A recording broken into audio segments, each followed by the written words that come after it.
이 검진만 잘 받으셔도 사실은 웬만한 질환에 대해서는 알 수가 있는 거예요. 그리고 돈도 아끼면서 내가 불필요한 검사, 하고 싶지 않은 검사는 피할 수 있는 방법이 있어요. 뭐냐면은 네, 안녕하세요. 건강의 시인 구독자 여러분. 저는 내과 전문의 김보민입니다.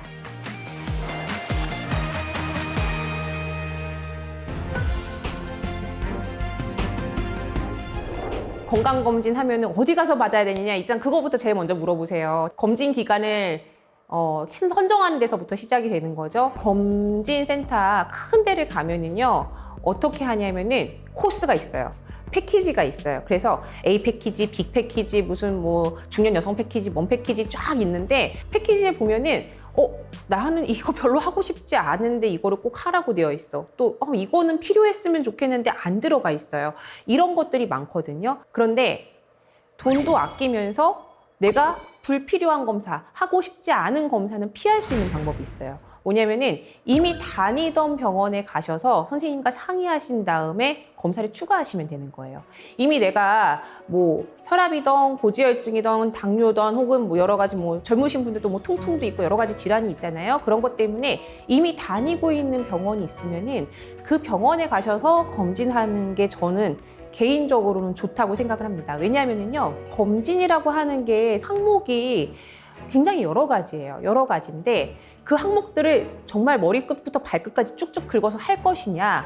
사실 그러지 않아도 되는 거거든요. 그런 나의 건강 상태를 제일 잘 아는 사람은 본인과 본인을 진료해주는 주치의예요. 주치의 선생님과 잘 상의해서 내가 검진이 나왔는데 어떤 항목을 어떻게 받으면 좋을까요? 상의하셔서 받으시면은 그렇게 큰 돈을 들이지 않고도 알짜배기로 검진을 받으실 수 있는 경우가 많습니다. 국가에서 하는 검진 자체는 본인 부담금이 없거나 10%거나 그래서 굉장히 저렴하죠. 근데 이거는 검진센터에서 하는 검사가 아니잖아요. 검진센터랑 병원은 달라요. 검진센터는 말 그대로 검진만 하는 곳이기 때문에 아파서 가는 곳이 아니죠. 그럼 거기는 보험 혜택을 전혀 받을 수가 없어요. 그런데 내가 아파서 의사 선생님과 상담을 하고 이런 거는 추가로 하겠습니다라고 하는 거는 보험 혜택이 되는 것들이 있어요. 예를 들면은 뭐 최근에 배가 많이 아프고 설사를 자주 한다. 그러면 대장암 검사, 그러니까 대장 내시경 검사를 추가를 할 수 있는 거고, 위내시경은 했는데 크게 문제가 없는데 자꾸 소화가 안 되고 윗배가 아프다 그러면은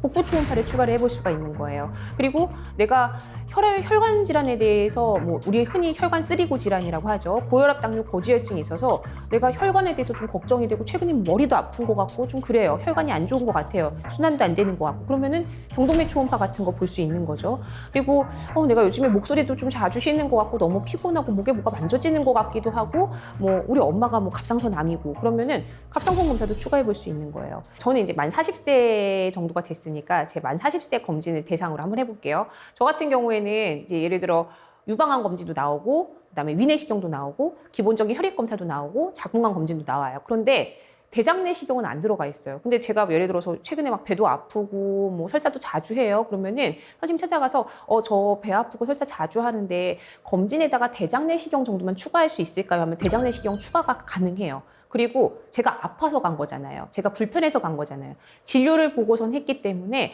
이거는 보험 처리도 가능합니다. 그런데 이거를 악용하시면 안 되는 거죠. 이거는 국가에서 세금을 걷어가지고 아픈 사람들을 치료해 주려고 사실은 만들어 놓은 제도잖아요. 우리나라 의료보험제도가. 그러니까 내가 아프지 않은데 가가지고 해주세요라고 말씀하시면 안 되는 거예요. 내가 아무 불편함이 없는데 그냥 보험되게 해주세요라고 하시면은 안 되는 거죠. 이거는 보험제도를 악용하는 거기 때문에 그렇게는 하시면 안 됩니다. 저는 모든 검사는 득과 실을 따져서 해야 된다라고 생각을 해요. 그러니까 내가 어디가 정말로 아파서 병이 의심이 된다. 그래서 그 병을 꼭 찾아내야 되면은 방사선 노출이 심하더라도 그 병을 찾아내야 되기 때문에 그럼에도 불구하고 감당을 하고 CT를 찍는 게 맞죠.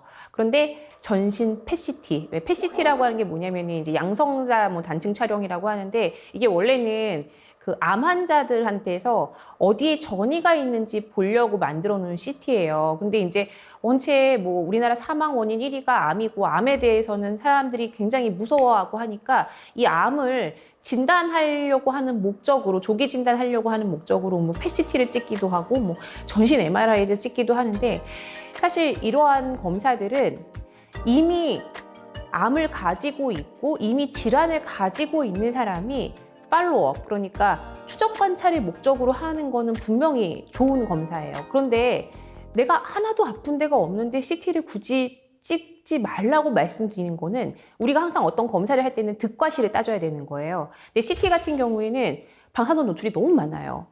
그런데 내가 정말 아무 데도 아픈 데도 없고 정도 하나도 의심이 되지 않는데 굳이 방사선 폭탄을 맞으면서 CT를 찍을 이유는 없다는 거죠. 그래서 차라리 그러실 거면은 초음파 검사는 괜찮아요. 초음파는 우리 아기들 태아 초음파도 하잖아요. 인체에 무해하기 때문에 초음파 검사는 권유를 드립니다. 그런데 CT까지는 굳이 찍을 필요가 없다라고 말씀드리고 싶습니다. 아무 증상이 없다면. 그런데 딱 한 가지, 우리나라 국가 검진에 CT가 들어가 있는 경우가 한 가지가 있어요. 뭐냐면은 우리 폐 CT를 찍어주는데 모든 사람을 다 기준으로 찍지는 않아요. 이것도 마찬가지로 어떤 분만 찍어주느냐, 폐암의 고위험군. 예를 들면은 우리 폐암 하면은 뭐가 원인이에요? 1번 원인이 담배죠, 그죠? 흡연력이 긴 분들, 환자분들이 또 물어보시는 게 꼭 담배 피는 분들이 담배 끊으실 생각 안 하고 내가 언제부터 폐암 걸려요? 이렇게 얘기하세요. 그럼 지금부터요 라고 저는 말씀을 드리는데, 왜냐하면은 담배를 최근에 피느냐 옛날에 많이 폈느냐 뭐 이런 거 중요하지 않아요. 담배는요 끊어도 폐암의 고위험군입니다. 왜냐면요 담배는 지금까지 폈던 총량이 중요한 거예요. 내가 끊었더라도 지금까지 폈던 총량이 많으면은 나는 폐암에 걸릴 확률이 굉장히 높아지는 거예요. 그걸 저희가 30팩이어라고 해서 30감년이라고 하거든요. 이건 무슨 말이냐면은 매일 한 갑씩 30년을 폈어요. 이게 30감년이에요. 그럼 똑같은 거는 매일 2갑씩 15년을 폈어요. 양은 똑같잖아요. 이것도 30감년이에요. 그래서 보통 30감년을 기준으로 폐암의 위험이 확 올라가기 때문에 저희가 이제 문진표를 작성을 해서 30감년 이상이 되는 환자분들 중에 이제 고위험군은 국가에서 정한 폐 CT의 대상에 해당이 되는 경우가 있습니다. 그런데 이때도 CT를 그냥 CT를 찍지 않아요. 최대한 방사선 노출을 적게 하는 저희가 저설량 CT라고 하거든요. 폐 CT 중에서 저설량 CT가 있어요. 그래서 그런 거로 이제 하게 됩니다. 그래서 이런 경우에는 내가 아무 증상이 없더라도 30감년 이상의 헤비 스모커, 그러니까 스모커를 그동안 많이 했던 사람이다. 그러면은 검진의 대상자가 되고, 이런 경우에는 CT를 찍는 게 폐암을 조기 발견하는 데 큰 도움이 될 수 있습니다. 흡연하면은 그다음에 따라오는 게 술이죠. 네, 술 같은 경우에는 일단은 검진에서 간 수치를 보면은 이제 현재 간이 어느 정도 손상이 되고 있는지가 나타나죠. 그런데 간 수치가 오르지 않는 지방간도 되게 많아요. 그러니까 지방간이 아주 심해서 이게 염증이 생겨서 간세포가 파괴되기 시작하면은 그때서야 간 수치가 오르는 거예요. 간이 예를 들어서 지금 막 파괴가 되고 있어요. 어떤 이유에서든, 뭐 지방간 때문이든 술 때문이든 뭐 B형 간염 때문이든 C형 간염 때문이든, 그러면은 간세포가 파괴가 되니까 그 안에 있는 효소가 바깥으로 방출이 되겠죠. 그 방출된 양을 저희가 혈액으로 검사하는 게 간 수치예요. 그렇기 때문에 오해를 하시는 게 뭐냐면, 우리가 간 수치를 흔히 간 기능 검사라고 하잖아요.